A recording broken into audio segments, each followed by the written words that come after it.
Very welcome, ladies and gentlemen.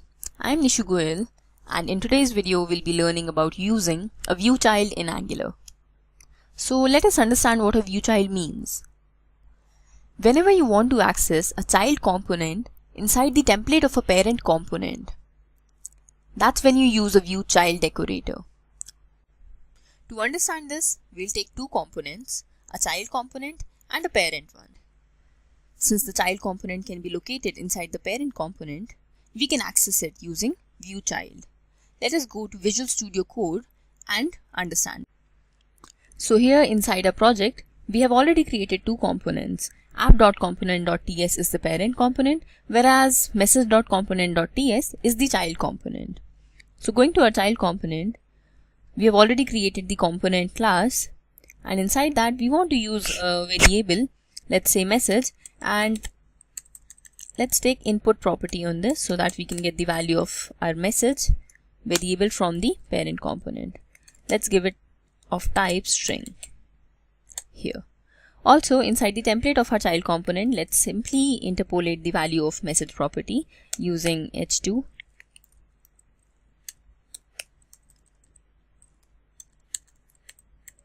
and use this value message. That's all about the child component.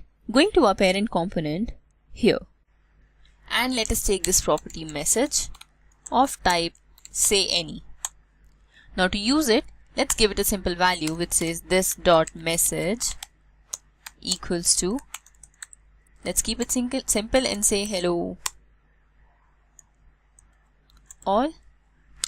Yeah, so this is how we have initialized the value of this property message. Our next step is to use the child component inside the template of our parent component. So for that we'll say app message, which is the name of our component, and we'll do property binding here to use the property of message and initialize it to message and close our tag. Now finally, to use view child inside our component, inside a parent component, we go to our class and say view child.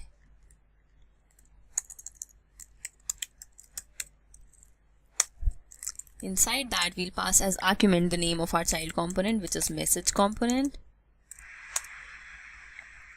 We'll take a variable here, let's say message view child, and declare it to the data type message component because it belongs to message component, which is our child component. Here we are done creating a view child. Now to use it, a very important lifecycle hook to be used is after view init. So we'll put that here, after view init, not checked guys, remember it's after view init, and we'll put it to the import statement. Now here it got imported. Now we need a method, an interface for after view init like this.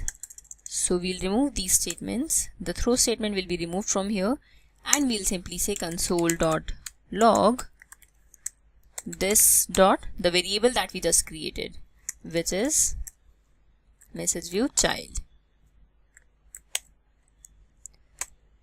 Let us see how it gives us the results.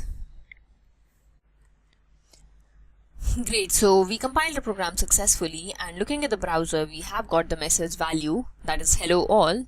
So we're done with this.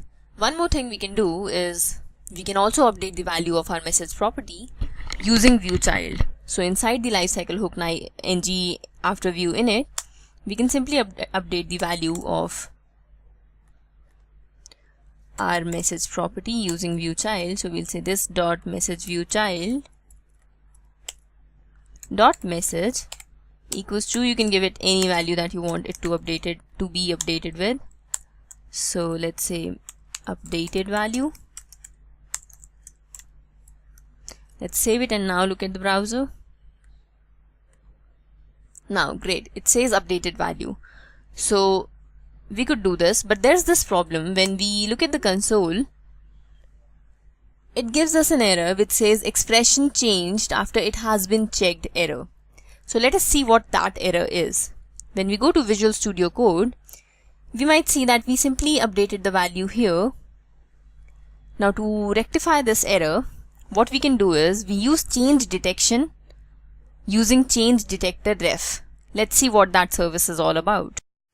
So to handle such errors in Angular, we use this service change detector ref to do change detection.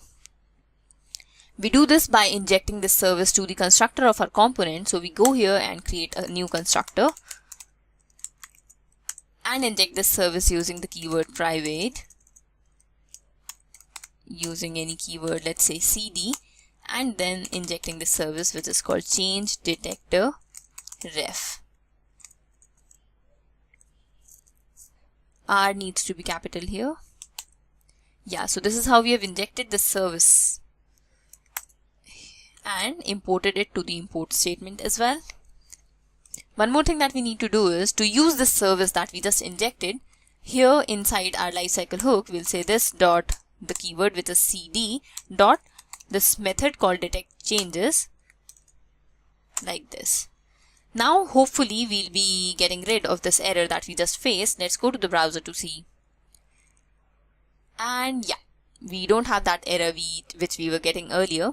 So this is how using change detection we can get rid of such errors in Angular. Till now we were focusing on only one child element located inside the component template. But what if there's a case when we have multiple references to the child element?